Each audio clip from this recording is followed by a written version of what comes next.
mina nguMichael Nyathi. Lapha ekhaya siyahlupheka kakhulu lapha eZimbabwe.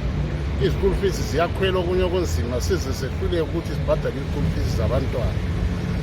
Into zonke zikhwela ukuthi ukudla ukuthi ukuthini ngalezi izikulu fees sikhwelile sisanda ukubhadala.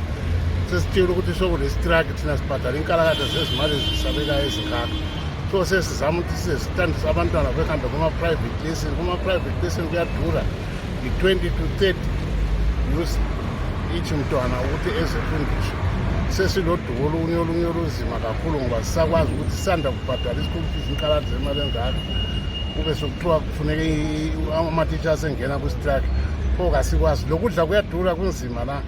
Akulanto echiphileyo zonke izinto ziyadura akulanto okuthiwa ichiphile ukudura i-transport konke akulanto i-cost of living is very high.